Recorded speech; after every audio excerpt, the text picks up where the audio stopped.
السلام عليكم البنات، كي دايرين؟ بخير؟ نتمنى تكونوا باحسن الاحوال وكلكم بخير وعلى خير. وكنتمنى ان شاء الله يا ربي الفيديوهات ديالي يكونوا نالوا استحسانكم. ما نطولش عليكم، اليوم جبت لكم يعني فيديو اخر من نوع اخر، يعني وصفه ديال يعني كاسكروت او كوتي بطريقه يعني سريعه وجميله بزاف، كتجي لذيذه بزاف، مدهشة. بالنسبة اللي كيجيها يعني ديها في آخر لحظة، تقدر يعني تستعملها وتستغنى عن الوصفات اللي تقيلة وكتشد الإيد وكتخليك يعني تنتظري ساعات وساعات، وعاد ممكن يعني تحضر ولا ما تحضرش. هذه وصفة سهلة بزاف، مكونات بسيطة بزاف، موجودة في كل دار. فانا ما غاديش نبخل لكم بها، وغادي نوجدها لكم كيف ما انا كنوجدها لداري، غادي نوجدها لكم ان شاء الله. نتمنى تنال استحسانكم البنات، ونخليكم مع المقادير وطريقه التحضير. فكنحتاج في المقادير جوج كيسان ديال الدقيق الابيض الممتاز ديال الحلوى، ولا العادي ولكن يكون مغربل مزيان، باش يسهل علينا يعني دمج المكونات. معنا يعني واحد الكاس يعني ديال الانبه ديال الحليب، وكاين واحد الكيس ديال الخميره الحلوى، معنا معلقه كبيره سكر سنيده، ومعنا كيس من سكر فاني وبيضه. وللتزيين معنا تفاحه يعني مقطعه دوائر غليظه شويه، ومحيدين ليها البلاصه ديال الزريعه ديالها، يعني كنقيوها مزيان. فقط هادو هما المكونات، وما كتحتاجش معنا لا زبده لا زيت. هادو هما المكونات، هي فطيره يعني كتكون سهله جدا وكتجي لذيذه. فكنتمنى ان شاء الله تنال استحسانكم، فبقاو مع طريقه التحضير. ففي هذا الاناء غادي ندمج المكونات. هنا وضعت كاس ديال الدقيق، وغادي نضيف الكاس الثاني مع سكر فاني والقليل من الملح، وكنضيف كذلك السكر اللي هي معلقه كبيره ديال السكر الخشن، وغادي نضيف بيكين باودر باش دمج لينا مع الخليط وهو جاف.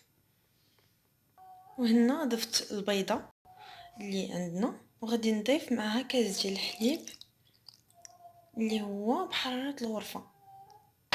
غادي نجمعهم البنات وغادي نرجع معكم. هنا البنات اكتفيت بالتخليط فقط بالخلاط اليدوي، وما كفاتنيش يعني الكمية ديال الحليب، زدت فقط ربع كأس، لانه بعض المرات الجودة ديال ولا الدقيق كيكون يعني كيستهلك بزاف ديال السوائل. فانا زدت مازال الحليب باش نخليها على هذا القوام كما كتشوفوا، كتجي بحال يعني الشكل ديال الكيكه، بحال هذا الشكل. وهي في الاصل غير فطيره، ولكن كتجي هذا الشكل باش يعني كتجينا خفيفه وهشيشه حتى في الاكل ديالها كيف ما كتشوفوا البنات. هنا في مقلاة غير قابله للالتصاق، درت لكم يعني الزيت، شويه ديال الزيت، ورشيت لكم شويه ديال سنيده اللي يعني يعني تخليه يولي كراميل. وغادي نضيف هذوك قطع التفاح اللي كنت قبيله قطعت، غادي نوضعهم بهذا الشكل على نار مهيله.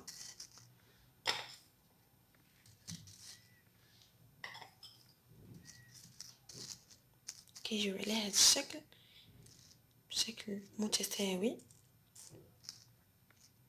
اللي بغى يضيف يعني شويه ديال التفاح الوسط كاينش مشكل، هي يعني الفكره غير باش كتنسمي الفطيره ديالك كتجي ولا اروع. هنا غادي نصب يعني الخليط بشكل متساوي،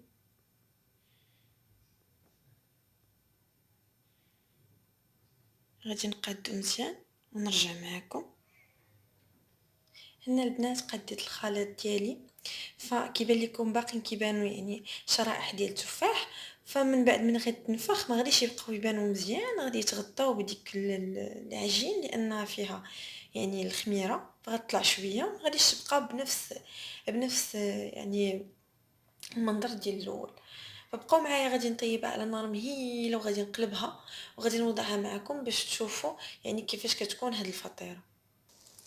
كما كتشوفوا البنات ها هي يعني بدات كطيب، فطليت عليها من تحت لقيتها كما كتشوفوا البنات. هذا هو الشكل ديالها ملي كتبدا طيب، فكنظن انها يعني طابت من التحت. غادي نقلبها وغادي نوريكم الشكل ديالها. وكيف ما كتشوفوا البنات زدنا على هذا الشكل، يعني كتجي بشكل فن وغزال رائع بزاف. انا بعدا كتعجبني يعني بهذا الشكل، كتجي محمره ويعني مقرمشه من الفوق وحتى معسله كما كتشوفوا كتبدا تعسل، يعني الاطراف ديالي كيتعسلوا غير بوحديتهم مع ديك السكر ثاني اللي رشيت في الاول. يعني كتكون كتجي رائعه بزاف، ما غتندموش على التجربه ديالها، كتجي غزاله البنات غير جربوها. انا غنخليها طيب شويه وغادي نحطها في طبق التقديم باش تشوفوها كيفاش يعني كتقطع وكيفاش كتكون. نخليكم حتى ان شاء الله طيب وغادي نوريها لكم.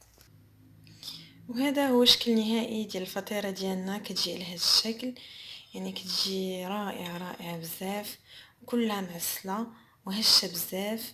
يعني كنتمنى تجربوها وتنال استحسانكم، فما غتندموش عليها. شي حاجه يعني توب وكتحضر يعني في مده قليله بزاف، غير ملي تقلبوها حاولوا تصبروا عليها واحد شويه يعني باش طيب يعني من الداخل مزيان.